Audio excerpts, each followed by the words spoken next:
ఎన్ని రోజులు ఉన్నా చట్టం నుంచి అయితే మనం తప్పించుకోలేము. ఎస్, 100% ఇది నిజమే. భగీరథ ఉన్నాడు కదా, బండి భగీరథ. భగీరథ మాత్రము పోలీసుల దగ్గర అయితే లొంగిపోయాడనమాట. నేనే తప్పు చేయలేదు, తప్పు చేయట్లేదు కాబట్టే నేను లొంగిపోతున్నా అని వీళ్ళ లాయర్ ఎవరన్నారో ఆ లాయర్ని అనేది ఎంబడి పెట్టుకొని పోయి పోలీసుల దగ్గర అయితే లొంగిపోవడం జరిగింది. వాస్తవంగా ఆ అమ్మాయిని అసలు ఏం చేసిండు?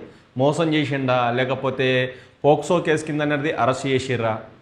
అసలు భగీరథ వాళ్ళ ఫాదర్ ఏమంటున్నాడు? వాస్తవంగా వాళ్ళ ఫాదర్ పేరు అనేది తీసుకోవద్దు, ఆయన ఫోటో కూడా పెట్టొద్దు అని ఒక లేఖ అయితే తీసుకున్నారన్నమాట హైకోర్టు నుంచి. ఇక్కడ నుంచి ఆయన ఫోటో కానీ, అంటే భగీరథ వాళ్ళ ఫాదర్ ఫోటో కానీ లేకపోతే పేరు కానీ తీసుకుంటే యూట్యూబ్ ఛానల్స్ పోవడానికి 100% అయితే అవకాశాలు ఉన్నాయి. కాబట్టి మిగతా వాళ్ళు ఎవరైనా యూట్యూబర్స్ ఉంటే దయచేసి ఆయన ఫోటో కానీ లేకపోతే పేరుని కానీ వాడుకోకపోవడం చాలా ఉత్తమం. కొద్ది ఆవేశంగా కూడా మాట్లాడుతున్నారు. ఎంత ఆవేశాలున్నా కూడా తగ్గించుకుంటే అది కూడా చాలా బెటర్ అనమాట. సో భగీరథ అనేది మరి 17 ఏళ్ళ అమ్మాయిని అనేది అత్యాచారం చేసి పోక్సో కేసుల కింద అనేది అరెస్ట్ అయితే అయ్యాడు. ఆయన గురించి చాలా గాలించారు. మొత్తానికి అయితే ముంబై నుంచి ఢిల్లీ నుంచో ఆయనను పిలిపించి పోలీసులకైతే సరెండర్ అని వాళ్ళ ఫాదర్ అయితే చెప్పారంట. వాళ్ళ ఫాదర్ ప్రకారంగానే ఇప్పుడు వచ్చి సరెండర్ అయ్యారు. నెక్స్ట్ ఏం జరగబోతుంది? వాస్తవంగా ఆ అమ్మాయి వాళ్ళకి న్యాయం జరగబోతుందా, లేకపోతే ఈ భగీరథకి అనేది న్యాయం జరగబోతుందా? ఎప్పుడైనా కూడా డబ్బున్నోళ్ళే అబ్బా. నిజం చెప్పాలంటే అదే ప్లేస్ లాగాన ఒక పేదోడు ఉంటే పరిస్థితి ఇట్లా ఉండేది కాకుండా తారుమారు తలకిందలు అయిపోయేది. వాడిని ఇంకా చిత్రహింసలు పెట్టి వానికి నరకం అంటే ఏందో చూపించేటోళ్ళేమో. ఇక్కడ డబ్బులు ఉన్నాయి, పలుకుబడి ఉంది, కొద్దిగా రాజకీయ పరంగా కావచ్చు, ఇటు చూసే బిజినెస్ పరంగా కావచ్చు, అన్ని విధాలుగా అనేది రెండు సైడ్లు అనేది ఇద్దరు డబ్బులు ఉన్నోళ్ళే. ఇదే పరిస్థితుల్లో ఒక పేదవాడ ఉంటే ఏ విధంగా ఉంటుందో ఒకసారి ఆలోచించండి. నిజం చెప్తున్నా, ఎవరైతే ఉంటున్నో అబ్బాయి, ఆ అబ్బాయికి మాత్రం జీవితమే లేకుండా చేస్తారు. ఇక్కడ ఇంకా బలిసినోళ్ళు, అది కాకుండా డబ్బున్నోళ్ళు పరిస్థితి ఏ విధంగా ఉంటుందో అందరు తెలుసు. అందు గురించే ఆ అబ్బాయి 8 తారీఖు అయినా కూడా నిన్న ఎంత 16 తారీఖు వరకు అనేది తప్పించుకొని తిరిగిండు. ఇట్లా కాదురా బాబు అని రేవంత్ రెడ్డి గారు కూడా అనేది రీసెంట్గా ఒక సలహా కూడా ఇచ్చారు. ఎవరికి? భగీరథ వాళ్ళ ఫాదర్కి అనేది రేవంత్ రెడ్డి గారు అయితే ఒక మంచి సలహా ఇచ్చారు. ఇది చట్టాన్ని అనేది మీరు తప్పుదోవలో పట్టిస్తున్నట్లు లెక్క.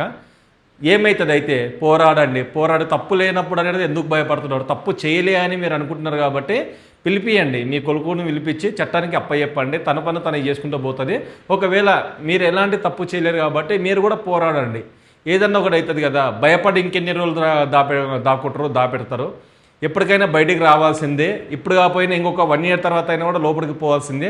అదేదో ఇప్పుడే నిరూపించుకుంటే అయిపోతుంది. కానీ సీఎం రేవంత్ రెడ్డి గారు అయితే మంచి సలహా అయితే ఇవ్వడం జరిగిందన్నమాట. ఈ విషయంలో మాత్రము అసలు చాలా మంచి నిర్ణయం తీసుకురని కూడా చెప్పొచ్చు. మరి అమ్మాయి ఏజ్ ఎంత ఉంది? అబ్బాయి పైన అనేది పోక్సో కేసు అయింది కదా, అమ్మాయి ఏజ్ ఎంత ఉంది? కొంతమంది 16 సంవత్సరాలు అంటున్నారు, కొంతమంది 17 సంవత్సరాలు అంటున్నారు, కొంతమంది 18 సంవత్సరాలు దాటిపోయినవి అని అంటున్నారు. దీంట్లో ఏది నిజం, ఏది అబద్ధం? ఇది చాలా కన్ఫ్యూజ్గా ఉందన్నమాట. ఎప్పుడైనా కూడా 17 సంవత్సరాలు అంటే 18 సంవత్సరాలు దాటకపోతే 17 సంవత్సరాలు అంటే 18 సంవత్సరాలు ఇటు ఉంటే వాళ్ళు మైనర్ కిందనే వస్తారు. మైనర్ అమ్మాయిని అనేది బలవంతంగా చేస్తేనే అది పోక్సో కేసు అనేది పెట్టడం జరుగుతుంది. ఇది అందరికీ తెలిసిన విషయమే.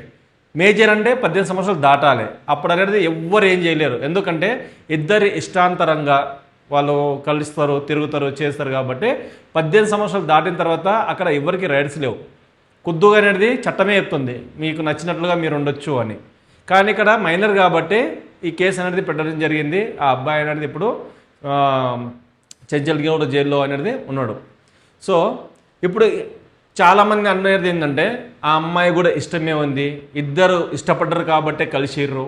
ఇప్పుడు ఇలాంటి కేసులు పెడితే ఎలా అవుతుంది? కలిసినప్పుడు తెలియదా అని కొంతమంది అయితే అంటున్నారు. మరి ఆ అమ్మాయి ఇష్టాంతరంగా కలిసిందన్నది వాస్తవమే ఉండొచ్చు. కాకపోతే వీళ్ళ భగీరథ ఉన్నారు కదా, భగీరథ వాళ్ళ ఫాదర్ పైన పడకగానే మరి పెట్టిరేమో, ఆయన రాజకీయం నుంచి అనేది దెబ్బ కొట్టాలని కానీ పెట్టిరేమో తెలియదు కదా. ఇప్పుడు ఎవరు ఏ విధంగా ఆలోచిస్తారో మనం అయితే డిసైడ్ చేయలేము. అన్ని రకాలుగా ఆలోచించినామనుకోండి ఇది తప్పే. 17 సంవత్సరాల అమ్మాయిని ఇంకొక 3 నెలలు అయితే ఆ అమ్మాయికి అనేది 18 సంవత్సరాలు కంప్లీట్ అవుతాయి. ఇంకో కొన్ని రోజులు ఆగింటే అయిపోతున్నాయి కదా. ఇప్పుడు అనేది ఊచో లెక్క పెట్టాల్సింది ఎవరు అంటే భగీరథనే. అమ్మాయి సేఫ్ జోన్లోనే ఉంది. ఆ అమ్మాయి ఇప్పుడు ఏం చెప్పినా కూడా నడుస్తుంది. కాబట్టి ఇప్పుడు ఊచలు లెక్క పెట్టాల్సింది భగీరథనే కాబట్టి ఇప్పుడు ప్రాబ్లం మొత్తం వాళ్ళకే వచ్చింది. వాళ్ళ ఫాదర్కి అనేది రాజకీయ పరంగా అనేది కూడా కొద్దిగా ఎఫెక్టే.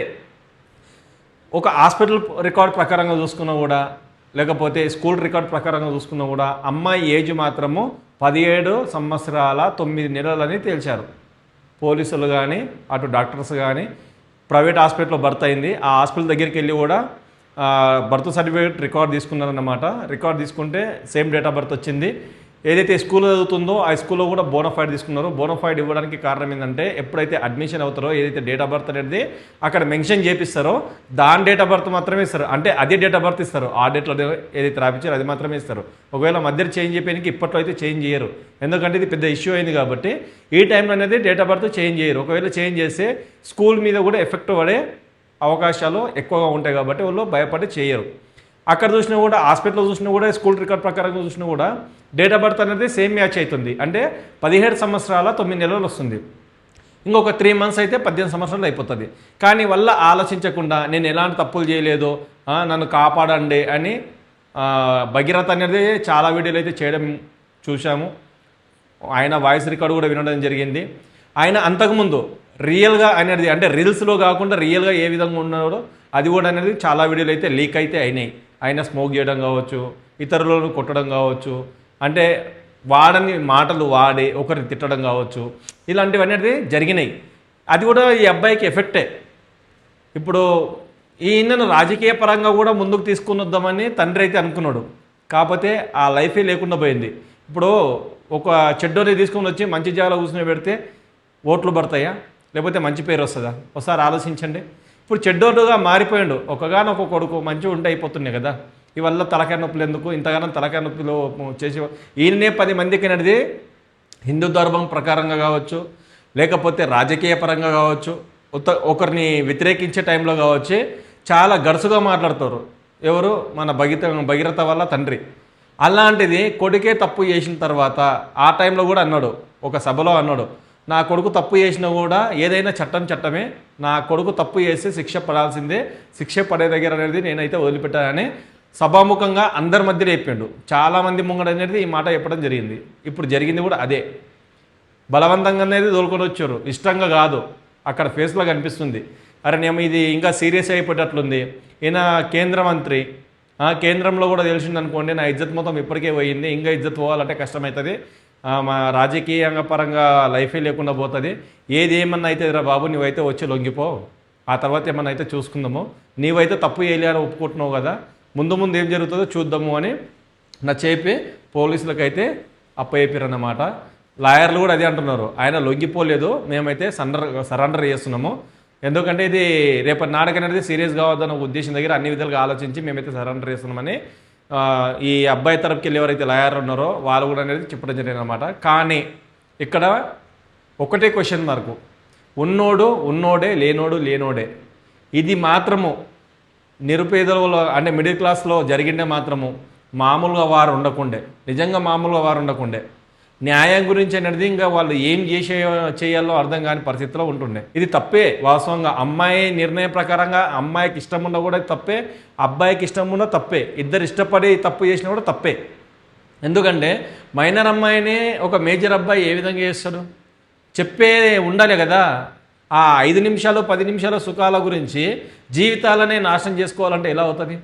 ఇప్పుడు అదే జరిగింది. జీవితం మొత్తం అనేది నాశనం అయింది వీళ్ళదే. ఇలాంటి విషయాలు అసలు వెళ్ళకండి. ఈ మధ్యకాలంలో ఇలాంటివి చాలా జరుగుతున్నాయి కాబట్టి కొద్దిగా ఆలోచించాలన్నమాట. సో ఇదన్నమాట, బండి భగీరథ మళ్ళీ బయటకు వస్తాడా లేకపోతే ఊచని లెక్క పెడతాడా? మీరే కామెంట్ రూపంలో అయితే కామెంట్ చేయండి అనమాట. ఇంకొక మంచి వీడియోలో అయితే మనం కలుసుకుందాం. అప్పటికి ఉంటాను. జై హింద్.